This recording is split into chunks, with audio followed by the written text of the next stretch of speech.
It is a thrill. I love this show. You're telling me a big fat lie. I was hoping for funny crazy. I will get on stage on Broadway and I will reenact the rantings of Charlie Sheen one day. Think you can replace me with some other guy? Go ahead. It won't be the same. 'Tis mightiest in the mightiest. Do not bring Shakespeare into this. You're so smart. Oh, really?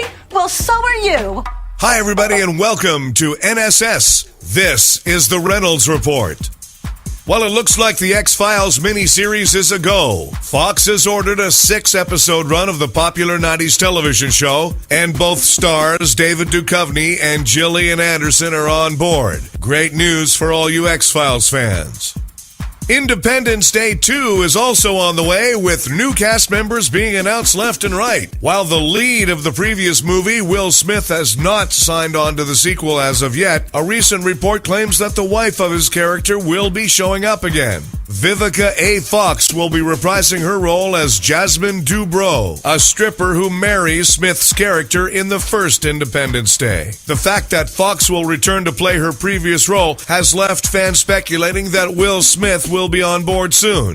Jeff Goldblum, reprising his role as the computer expert David Levinson, has also signed on to be in the sequel.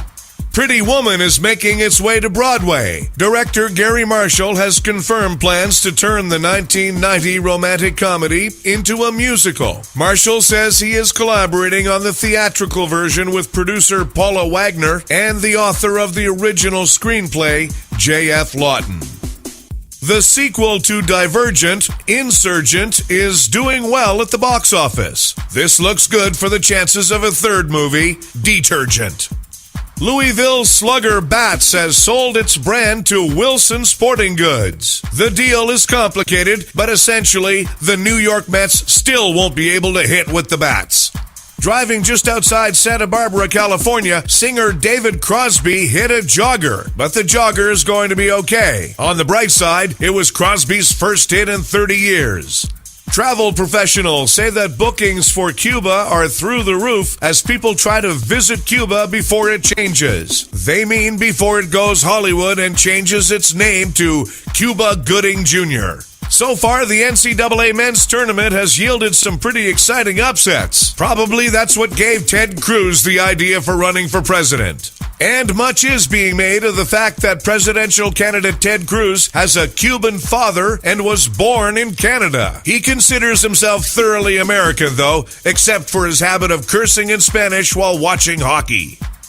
Paris is having so much air pollution that you can barely see the Eiffel Tower. Most tourists are reported to be severely disappointed, but the Chinese feel right at home. There's a new profile going around about Baltimore Ravens offensive lineman John Urschel. He has a master's degree in mathematics. Yes, he's the only player in the NFL whose trash talk revolves around square roots. A Jacksonville, Florida man thought dead for the last 2 years was arrested in North Carolina. I know Carolina is a nice place, but I had no idea that's where you go when you die. A new study finds that there are only 2 great forests left in the world, one in the Amazon and one in the Congo. Well, 3 if you count my Uncle Lou's back. Scientists have announced that they've found a way to make chocolate healthier. Isn't that like finding a way to make puppies cuter? The effort to repopulate Alaska with bison got underway the other day when 100 bison were flown in. It was their first plane ride, so believe me when I say you don't want to go in the bathroom on an airplane after 100 airsick bison. The new Jeep Renegade is being built in Italy. Well, that explains both the cigarette lighter and the corkscrew. There's a proposal in the NFL and a rule change to move the line of scrimmage on a 2-point conversion from the 2 to the 1 yard line. But who couldn't score from there? Oh, wait, yeah, the Seahawks. It's been announced that the absolutely last performance ever by Black Sabbath will be November 22nd. You know, as a band, you don't want your career to go on too long. Ozzy Osbourne might get old and start acting all weird and stuff. Thanks, everybody. We have a new episode of the Reynolds Report for you every weekday. Check out the Being Frank Show with Frank D'Angelo live Tuesdays and Thursdays at 3 p.m. Eastern right here on NSS.